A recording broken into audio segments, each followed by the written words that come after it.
Hey, it's Mike. I'm not a guru investor. I'm an average guy sharing my investment journey on the internet. In today's video, we're talking about the August yield max numbers.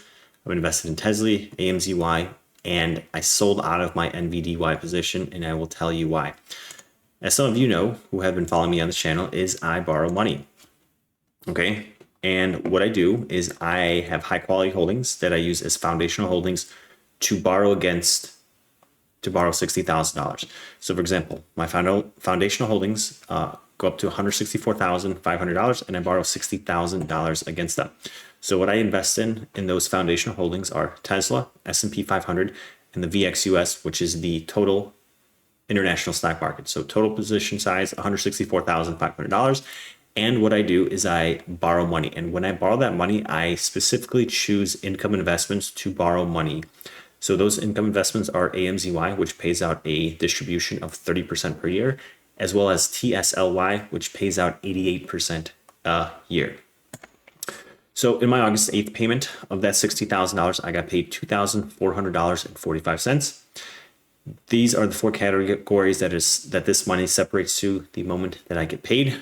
So what I do is goes to expenses, taxes, a reinvestment, as well as what is left after I put all my money into the right places. So first thing, expenses, $317.58. Taxes, always have to pay the tax man. I'm in the 24% federal tax bracket and 5% state income tax bracket, which is $720.14. In my holdings, I always want to have some sort of reinvestment, a 25% reinvestment, so that at some point when this is worth $1 million, you will have a higher net, but you always want to reinvest some of your money. So in this 25% reinvestment, I split it exactly down the middle. Half of that 25% reinvestment will go into like the S&P 500 or the VXUS, and the other half will go back into these income investments. So as you can see here, my total for both of those, my total for the 25% reinvestment was $600.12.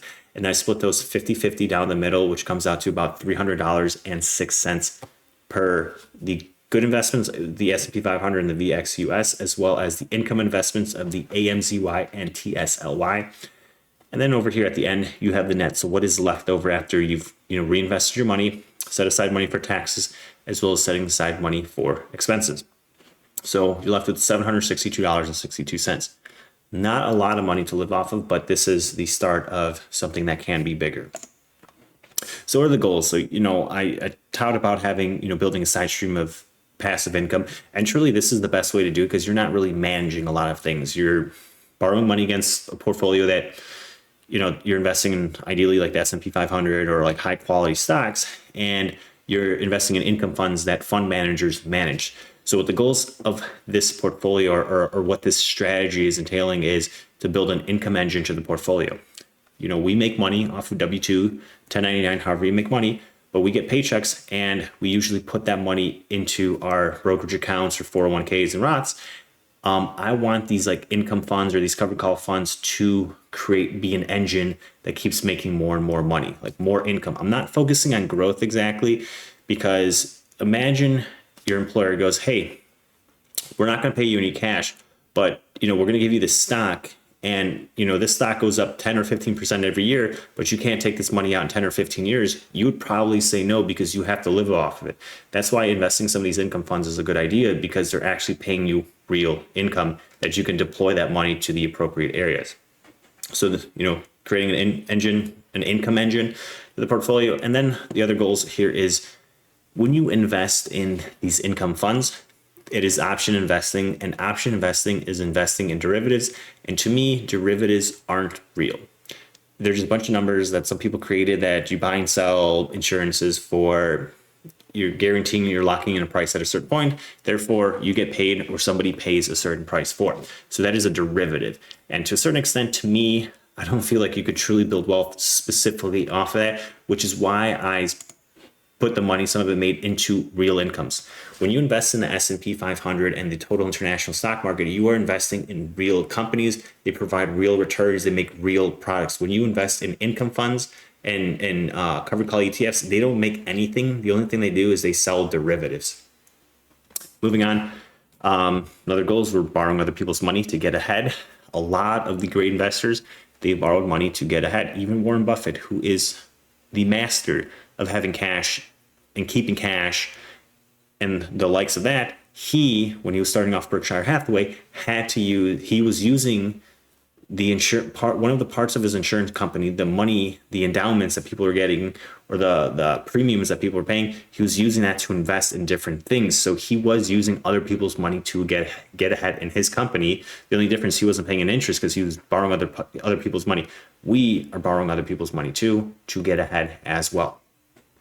And then another goal that I'm looking for here, or I'm trying to accomplish, is to ideally pick income funds where the NAV, the net asset value, maintains the same. If it stays the same, that would be a win. I know there's going to be some sort of erosion with some of these accounts, but I feel if you pick the right holding and in the next 10, 15 years it's going to keep growing, I feel that net asset value erosion is going to be minimized. And then ultimately, everything is a numbers game. So, I'm only borrowing $60,000 and my portfolio is only worth $164,000. But if this portfolio is worth $1, $2, maybe $10 million, to a certain point, I'll be making tens and tens and tens of thousands of dollars every single month. So at some point, the goal is to scale. So, with these derivatives buying assets, that allows me to create more foundational shares, more foundational holdings, which then allows me to borrow more, which then allows me to get more income. All right, that is done with the presentation. As with anything I like to show transparency. I don't want any of you to think that I'm not doing any of the stuff I'm saying. I make a lot of mistakes. I change a lot of things. This happens. This is investing. You do what you can, and I enjoy doing this, but you know what? I'm going to show you exactly what I'm doing. So this is my investment account. This is my brokerage account, $164,529. Here's my Tesla position, SP 500, AMZY income fund, total international market, and then TSLY, the other income fund. So what we're going to do is let's look at the actual payments. So let's go to the history. Let's go to the dividends and let's press search, and voila, $1,723.85 from TSLY. So the amount per share, I had 1,784 shares, paid me 96 cents a share. So about $1 a share for a total of $1,723. Pretty fat payment. Closing that, the other holding I have is AMZY, 1,428 shares, 47 cents a share. Still pretty solid. Yes, Amazon missed some quarterly earnings. The share price took a dump, but it's still a great company. Like, nothing's fundamentally changed. Like, I get Amazon Prime packages like once, twice a week. This is just because the share price is down doesn't mean that the company is doing bad. All right, carrying on. A couple other metrics that I like to show is the margin status. So as you can see here, my margin status is a low risk status. I have a lower status and I have $100,000 $80 buffer. So my portfolio would have to drop $100,000 before I would get margin called. So right now I'm in a very safe spot with my margin status. And you can see here, this is my interest rate. Just kind of going through a couple things is let's talk about AMZY. And then after I talk about AMZY and after I talk about TSLY, I'm going to talk about why I sold out of NVDY. So in my Amazon covered call income strategy position, or AMZY, the total amount of money I put in was $30,000. So as you see here, it says I'm down $5,000. Realistically, I'm only down $2,700. So the true amount I'm down is $2,700 and not the $5,000. It says my average share price is this, but I only put in $30,000 of my own money. So the way that this is calculated is it's not showing it the correct way, and I'll try expanding on it a little bit further on my spreadsheet. But as of right now, that is position. You can see here 25% margin. These are all the different holdings, and then you can see here the 1 year paid out 41%. Pretty solid. Okay, moving on to the TSLY position. So with the TSLY position, I put in $3,000 of my own dollars, and then after I sold the NVDY position, I put in like 10 grand into this one and 10 grand into AMZY. So technically this total position is $33,000, which gives me a total loss of like 10K, because it's tech, it would be a $33,000 market value, and now it's only worth 23K. So instead of 17, I'd be down 10 for a total of like being down $12,000 in these income positions. Margin maintenance 25%. We always want to find a maintenance requirement of 25%. That helps allow you to borrow more money. And then you can see here, the overall gain here is like minus 18, minus 17%. Yes. Okay. So let's talk about why I sold out of NVIDIA. Okay. So I sold out of NVIDIA here on July 10th.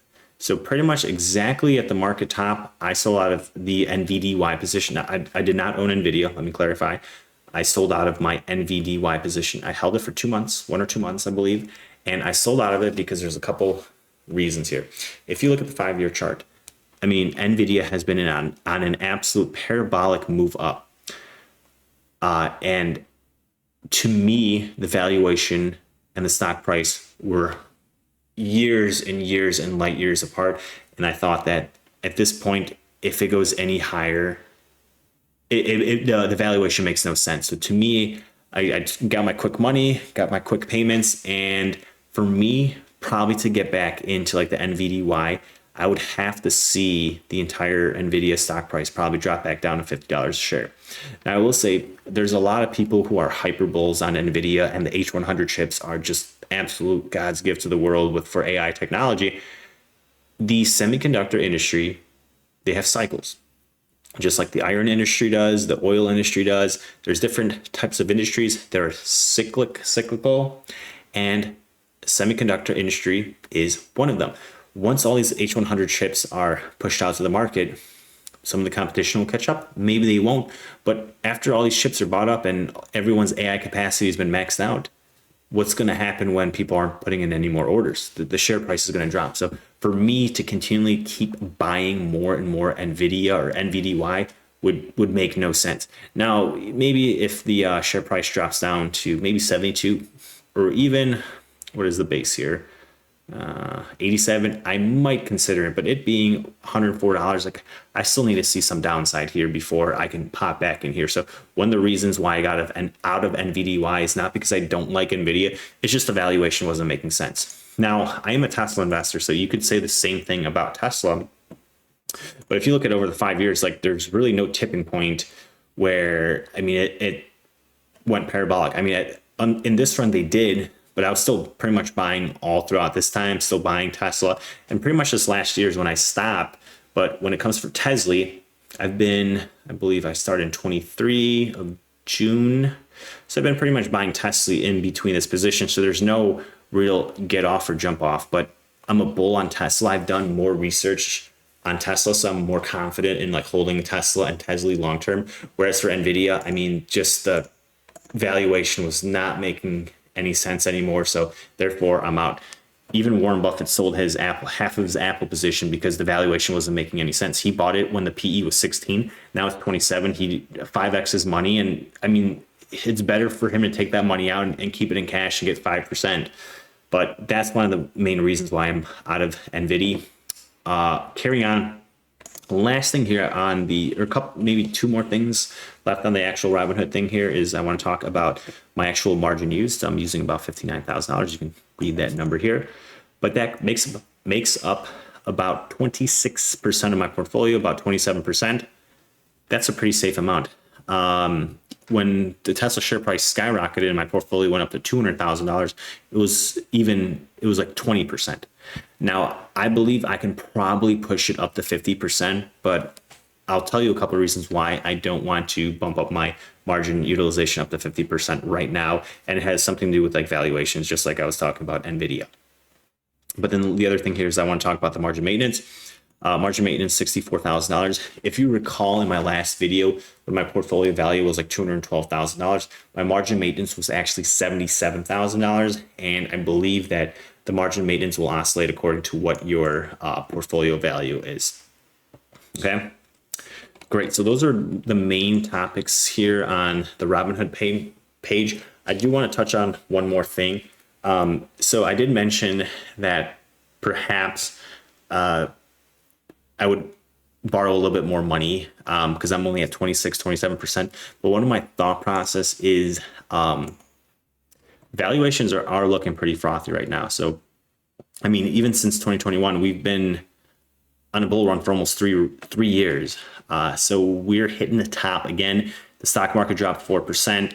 The Japanese stock market took a massive dump for the last month or so, like dropping 20-25%, which is massive. Our labor numbers are starting to come back weaker. So it's starting to seem that we might be turning the corner and having, and I don't want to use the word recession because I don't think that would be entirely accurate. And people keep changing the definition of recession, but there will be some sort of pullback kind of back down before we do go back up. And at the end of the day, I do believe that S&P 500 is going to go up. But in terms of like the valuation we are right now, like to me, I don't want to be deploying more borrowed money at the absolute top. If I do see a pullback and we come back down to, 446, maybe 362, kind of come back down to these numbers, then I'll be more willing to deploy some more capital because we have a lot more upside.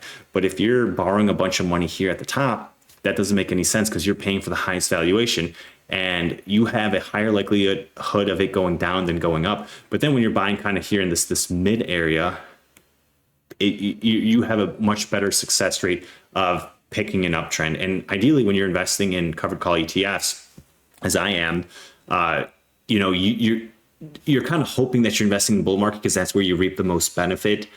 So I don't believe in market timing, but I mean, Warren Buffett does some pretty good picks, and he's selling out of the Apple position. I mean, the market's looking pretty frothy. Like I said, the median PE of the S&P 500 is 27. Throughout history, it's been 16, so we're close to double. And again, we haven't been decreasing the interest rates. So there's a couple things that I'm just waiting so that I can deploy more capital. I still do believe I will be reinvesting all the money I get up until it's closer to tax season. But as of right now, I don't if you're thinking about, borrowing some money, I would just hold off a little bit longer just to maybe see a little bit more of a market pullback. All right, enough of the Robinhood. Let's talk about the spreadsheet here.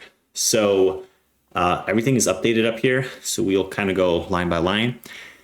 And all right, so if you take that $2,400 that I got and this is what I would get per month yield. So if $2,400 off of $63,000 comes to a 4% yield, which is a yearly yield of 48%, which is above my 25% threshold, which comes out to a yearly income of $28,800. This is a good income.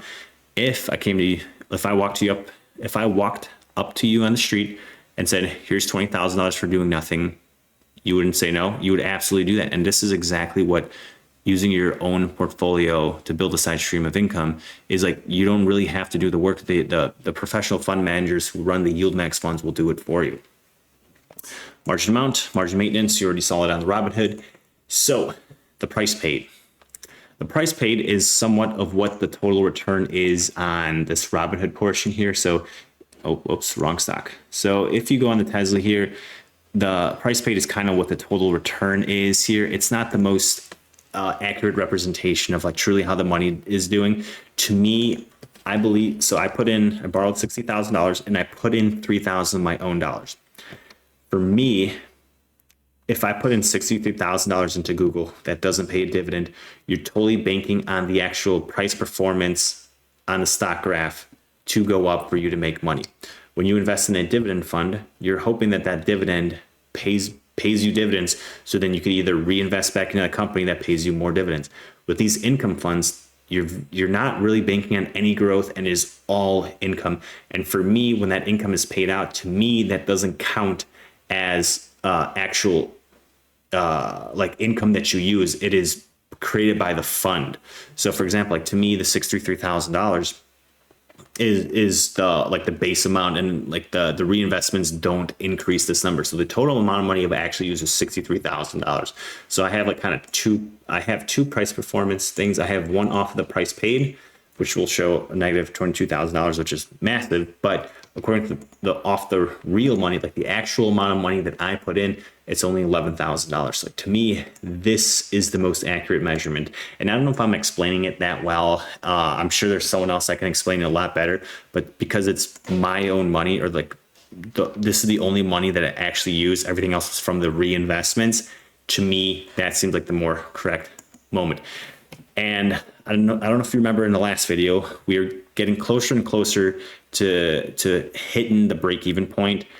You know, in the last video, I think I was either down minus $3,000 or $4,000, and we were getting real close to the critical mass point where like we were going to finally cross over the edge and get a positive, but we're still in the negative right now because Tesla wants to constantly keep taking a dump. The entire S&P wants to take a dump, and then Amazon also wants to have bad earnings. So no greener pastures for me yet.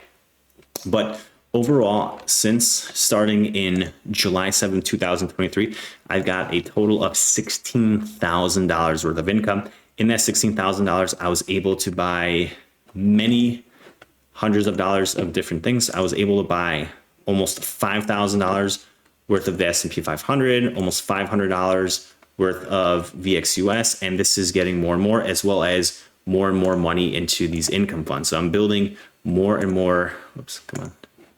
These income positions are growing. You know, originally it was 1,000 shares. Now it's 1.82. We're building this AMZY position. So the $16,000 is being divested in different ways to increase my income, but then also build a resilient foundational portion of holdings. As you can see here, this is the yearly expenses, 1,820, or total expenses, excuse me. So the total amount of money it cost me to make 16,754 was $1,800.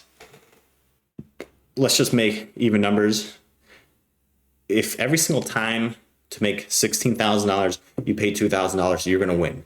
And this is where I was mentioning that scale portion. Yes, it is, you know, we're $60,000 is not really that much money in the grand scheme of things. To some people, it's a lot. To others, it's like a drop in the bucket. But if you scale this like 10 times, I mean, we're talking $160,000, and you get the idea.